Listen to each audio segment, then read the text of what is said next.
So what I'm going to do now is jump onto my sliders. So yes, my sliders are actually from DIY Customs. I opted for, I think it was the 1400mm length. The reason I went with the 1400mm length is I think the cab slider pretty much, or guard to end of cab was like 1430 or something. So I went with the 1400 just so it's just a little bit smaller. But what I'm going to do is I'm going to open them up. I'm going to fully weld them out and then have a look at the mounts and then work out where I'm going to actually put the mounts on the chassis to then work out how much of an angle I want the slider on. I also opted for, I believe it was like 4 or 5 crossways ones in between, and the reason I opted for them is more sill protection the better, because this Patrol doesn't have any damaged sills, so I want to try and protect them as best as I can. Let's get the sliders up on the horses, weld them out, get them ready to take them over to the car to work out exactly how I want them.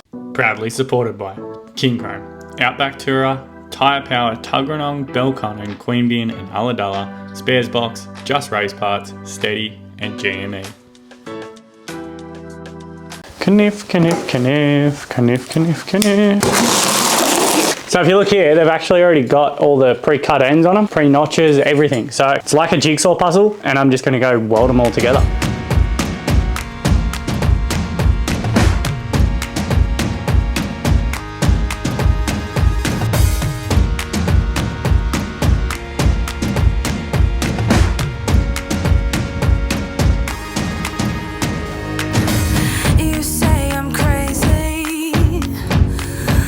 I've moved up to the bench because I'm sick of these little cross members falling out, and I'm trying to work out exactly where I want them and how I want them. Yeah, I think I'll do that.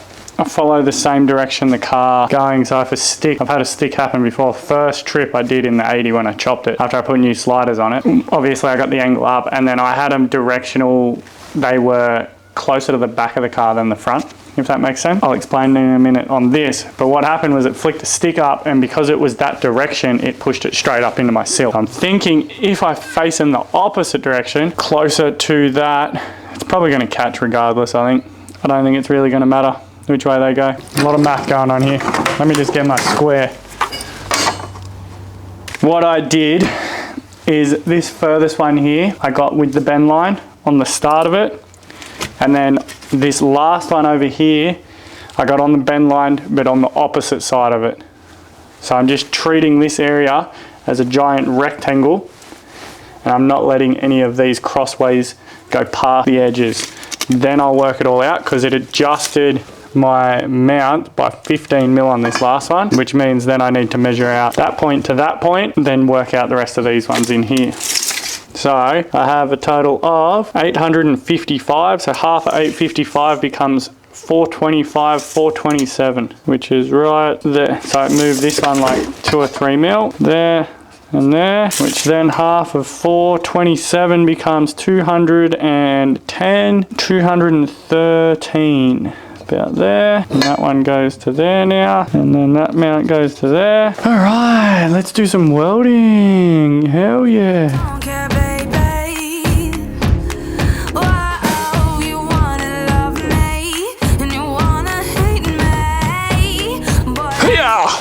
Right, wait for this car to go past. We have the slider now over here. I'm just using a couple of jack stands to get 1 the angle and 2 to hold it height and straight for me while I make up the mount. This one, I've got a little like, I don't know, 8mm, 10mm little nut that I found just sitting on top of this just to help get it to the correct angle. I already did the other side because I wanted to make sure I knew what I was doing before I went and told you guys how I was going to do it, and it didn't get too jumbled up. So I've matched everything on this one to the other side measurement wise. Reference for the angle, what I did is I looked down the plane, the sight of the 2 bars until I couldn't see the bottom of the cab line, or just like a gap between it, a mil gap. Then I measured from there to my door, and I checked on the other side. Same situation, because the other side's fully on. Distance wise, I used 2 reference points. The bottom of the cab, the little 10mm lip that's there, I measured out to the front of the slider, looking down it from the door plane, because if you look down this from one section of the door, it's actually, it lines with the door front to back, which is how I was getting it the right way. So I've referenced that side, and then also how I got it centered on the back of the cab where it has that 10mm little lip. It goes down and then sort of kicks back in a little bit. I measured off that little bit to the start of my tube. So I used a couple different references to make sure it's pretty damn close to where it is. And then back of the cab is where it finishes. So reference that on both sides. Now I'm just going to go make my mounts up. Now what I've got, because eventually it'll get long arms, there's a cab mount about here somewhere. And if you go on the back side of that cab mount, the long arm mount gets in the way. So I've just gone on the front side of the cab mount. The reason I did that, this is what I did with my 80 as a wagon and a ute. The reason I didn't go so close to the front or the back is because one, the scrub on the front will pick up a bit of weight and structure, and also when I tie it into the tray, that also picks up a bit of weight and structure as well. The other one I've jumped on, stood on, it feels solid, rock solid, it moves the car, but once I get all the finalized pieces in is when it will get nice and tight and nice and easy and strong and sort of like that. What I'm going to do in time being, before I build my tray and so I don't have to paint any of this again, I'm going to actually build my little kicker to go up here and just get it to a height and put my cage joiner on it and then paint that bit. So then later on, I've just got to put a cage joiner and whatever bend I decide to do up to the tray. From the scrub rail, I will probably put cage joiner right up near the front, make it a bit easier. Let's make up a mount. I've already welded one together with these universal mounts. I'll show you how easy it is. It's actually pretty easy. It's a pretty cool kit because it comes with absolutely everything you need. The bolts are super long, they're high tensoles, nylock, nut, special washers. So it's a universal kit, but because it's a universal kit, it actually has been made to be universal for plenty of applications of cars. So I'll get it and I'll explain to you exactly how it's universal. And also this is my little picnic blanket that I now take wheeling with me to lay on the dirt with. And because I'm working outside here on the dirt, I'm using it. So this is the bracket I've welded up to the thickness of my chassis. Now, as you can see, there's a bit that hangs out here. That is so if you have a super thick chassis, you can just adjust this one to whatever thickness your chassis is. Then you'll notice the holes go up and down quite a long way. Now, what happens if it hits your cab, which it does? I have to cut that off. Theoretically, the bolt could slide out of this little hole when you cut it to the length. They send you this that goes onto this one. Once you get it right, you weld that to this face at whatever height you need, and then the bolt can't actually go up and down. It's stuck to that. So you can pretty much get them perfect without having to drill holes. Put this on, put a bolt through it with this on both sides and mark it, weld it on, and then you can cut this off at the desired length and you're done. That's it, universal mount. Front mount's a little bit different on this. There's a cab mount, which is where the original sliders were mounted to anyway. It only had two like 6mm holes, tiny little bolts. I'll go get them. So this is what came out of my scrub rails and sliders. That was the size of the bolt that was holding everything together, which is tiny. Why my ones were moving, one, it was this system on the back. On the front was the same system I'm sort of doing, but I'm improving it. It had like a 4mm plate that just went to the end of a tube, and that plate could just bend off the tube because it only had the weld structure holding it. I used these ones because you get 6 of them. I only used 2 on the other side and I'm going to use 2 on this side. I used these, which is about 5 or 6mm. I used 2 of them. I got a bit of tube, put a slice line in the tube and then sleeve the tube over this and then welded it out to it. You'll get what I mean in a minute when I show you the bracket and how it's all mounted and how it all works. Same system, but the main benefit with this kit is that's the bolt that my sliders originally had. This is the bolt that comes in this kit. I'm pretty sure it's like an M12 or an M14, high tensile, and they're super long, so you can just cut them down to the length you need when you're ready to cut them. We'll go in, make these mounts up, and I'll give you a little bit more explanations as I go. All right. Let's bolt this bad boy in. Let me go get some tools so I can tighten these up. Cool. All right, let's get me some tubes. I need some tubey boys. Okay, cut them. Cut them, cut them, cut them. Right, so I've got this one cut here now. This is what I was talking about. I've just put a knot in the tube and then the 2 5 or 6mm plates, whatever it is, slot into the tube. So instead of just welding to the end here and just having a bit of flat like that where it can actually just bend off the welds, I've gone inside the tube and then I'll weld it to the tubes and cap these ends off, which will make it a bit stronger, and then that way it can just mount straight to the tube with the bit of flat that comes out and the 2 bolts that go to the cab mount. So we'll go tack this on, take it off, fully weld it out, put it back on, build some scrub rails. Getting close. We're getting very, very close. We've got the slider back in here now. I tacked it on the car in the position I needed. Then I took it off and I'll fully weld it out in here. Then I'll go bolt it all back on properly. I'll put my guard on, which is just here, by the way. My guard, and my flare.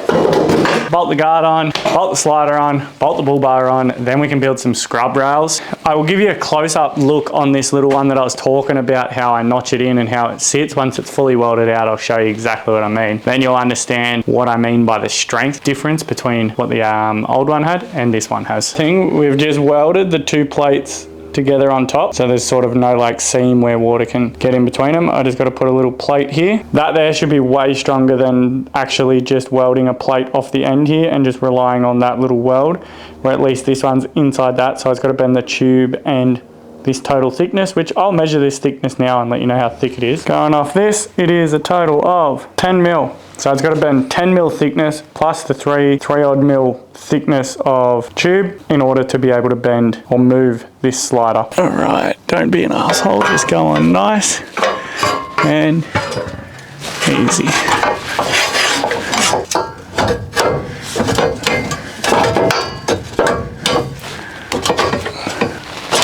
Yep, and that's it. No, so this mount here to the body, it's starting to belly a little bit, which when it bellies, why is it doing that? It's going to pull it down. So what I'm going to do, in that kit there's little triangle gussets. I'm going to weld a gusset to this and to that. All right, round 2, let's try this. I will show you the little gusset that I just put in, and I'll tell you what, pretty good weld. Don't touch it, it's hot, okay Missy? But yeah, slowly getting better at welding. What I found on that weld that I just did, I did it all in one pass instead of stop starting. I normally stop start, but this one I just went one pass the whole way, 2 different angles, which is what I've been trying to practice this entire time when I've been welding. And this one actually turned out pretty good. That's that side, and then the other side is much the same. All right, we're gonna get this mounted in. Yeah. Watch out. Screwdriver. Yeah, I'll need that in a minute, please. All right. I brought safeties this time so I don't get dirt in my eye. Let's put this guard on and hope everything I made was clearanced. Yep, keep going. Now pull him down. No, now it's gonna get stuck. Pull it down. Yep, now up a little and down, stop, down, up, down, there you go. Here, I'll tell you when it's ready. All right, let's put a couple bolts in it so that way it holds. Then we can put the bull bar back on. Once we get the bull bar back on, we can start making scrub rails. So we're gonna turn the car around, put it facing back up at the front so I don't have to walk the bull bar as far. And then we're going to put the bull bar on and make some scrub rails. Hopefully nice and easily. Do a bit of the dribbling, eh? Been out here fighting my own demons all day with these scrub rails. I finally got one made and I like it. I like it a lot. The reason I've been fighting my own demons is I had 3.2 meters worth of tube and I went, hey, if I cut that into 1625s, because it was 3250. If I cut it into 1625s, I'll have 2 pieces and be perfect. It was short. I couldn't put it, well, it was long enough, but it was short because I couldn't put it in the bender. The bends are so close to where they finish. So we had to scrap that idea, but the only thing that saved me, because I had to put a roll cage joiner in it, I could cut it where the roll cage joiner is, use one end, and then use the other 1625 piece that I had, that it was gonna be my other scrub rail, for the rest of the first one. So I pretty much used 2 of them for one, and luckily I had 1 piece of tube left. I'm currently in the process of bending now. Couple little tips that I did and have been using. I have got a few things here. I have all of these different bends and they're all different angles. And then here is another bend. They're all different degrees. I've got 5 of them that are different degrees and angles, 6 technically, there's another one over there, that I've been using just to reference to work out which bend I actually wanted, or degree roughly, on each section. Has 3 bends in it. So I was just trying to work out which ways they went. And the one I ended up with was this one. This is pretty much the angle of 2 of my bends, and then the front bend is less than this, which I'll get you that one. Give me a sec, I've got another one. And then this is my front bend. As you can see, the difference in angle on those. So yes, this is the actual angle of my front bend. And this is the piece for my side that I haven't done. I've already notched it. It's ready to go on. I'm just making the back piece off it where the tube joiner goes. Way easier to do it like this because then you've got one plane with one bend. The only hard one is the back piece because it has 2 bends on 2 different planes, but I got it down pat. I'll show you exactly what I did to work it out. To get my correct bends, what I've been doing is roughly getting it to this when I hold it against my new piece. Then I leave the die on it, don't take the die off, and go and test it on the car because if you need to bend it more, the die is already still on it. You don't have to reset the die to try and get it correct. You've just got to put it straight back in the bender and bend it a little bit more. You're best off under bending, because if you overbend, it's scrap. And that's what a lot of these pieces are on the ground, because they're overbent. And that's why I used all these little offcuts that I got laying around from when I made the bullbar. Handy as hell. And the reason I didn't show me bending it and sitting there and thinking about it is because it probably would have been about 10 hours of footage of me just standing there scratching my head trying to work things out. I just sit there, get in the flow, mock it up, hold it, look at it, use a strap, magnets, whatever the hell I can to hold the tube there so I can stand back, cross my arms, think about it, look at it, work it out, and then continue moving forward. It's the only way I know how to do it. I'm not some scientific CAD person. I just literally look and make. Audio will be terrible for this because my other microphone died, but this is what I mean. Leave this on, go test fit it on the car. In case you need to rebend it just a little bit, it's stuck on there. So it will be literally bending in the identical place to where you already rebent it. When you try and fit them back on, sometimes they're a little bit off and the bend's on a slightly different angle or a different plane. But this is how I've been doing it. I'll go test fit this on the car. If it's good, I'll hit it off and then work out where to put my cage joiner. Hi. You see me again? Yeah. Okay, great. Well, we have the ghetto paint booth back together, ready to go and ready to paint. I sanded back all of my roll cage joiners. So I used a grinding disc first to get back the bulk of the welds. Then I went to a flappy disc to get it close to finished. Then I used my orbital sander with 240 grit just to polish back as much as I can so they're pretty smooth, the least amount visible possible. You're still gonna know they're there because it's a roll cage joiner. I just went and Scotch Brighted everything, just in a fine Scotch Bright, just went over everything. Then I used some wax and grease remover on a rag. So everything's prepped, ready to have some paint put over it. And what I'm using, I've got this rust coat, epoxy enamel. That's just to help with obviously the welds and whatnot. That's going to be sort of my first little bit, and then I went with a roll bar and chassis paint. The reason I went can paint is because when I scratch it on a rock, it's going to be very easy to touch up with this. With the 80, when I originally did it all and I used 2K paint, when you scratch it, it's actually pretty hard to touch up.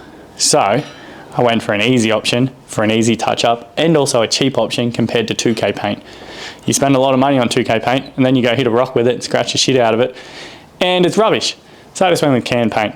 A lot easier, a lot simpler. Huh? You can update, see how it goes. Oh look, it's gonna scratch. It's still gonna scratch. I'm not saying it's not gonna scratch. I'm just saying it's easier to touch up is the idea. But well, you'll see in a couple of months anyway how it handles.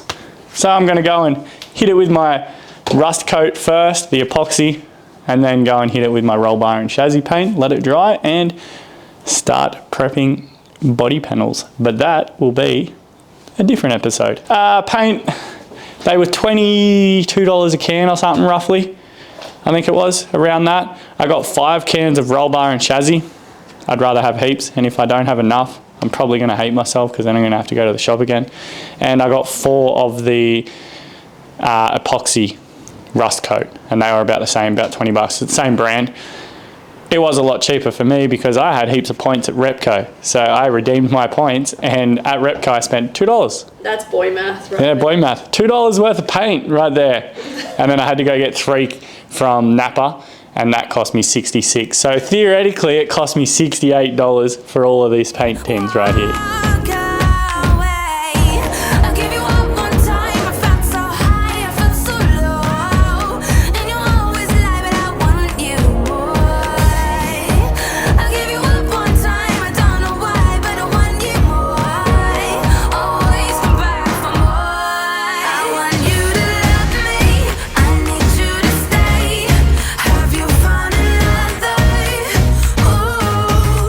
And that is the end of the slider build video, which was the second part of making this Patrol look way better than it already did. In the next part is going to be the final big stage of making it look better. With the time I was given, I do have some more things I need to do to it, but this was one of the major jobs that had to be done, and that is painting the car. I hope you guys have enjoyed that one, and I'll catch you guys on the next.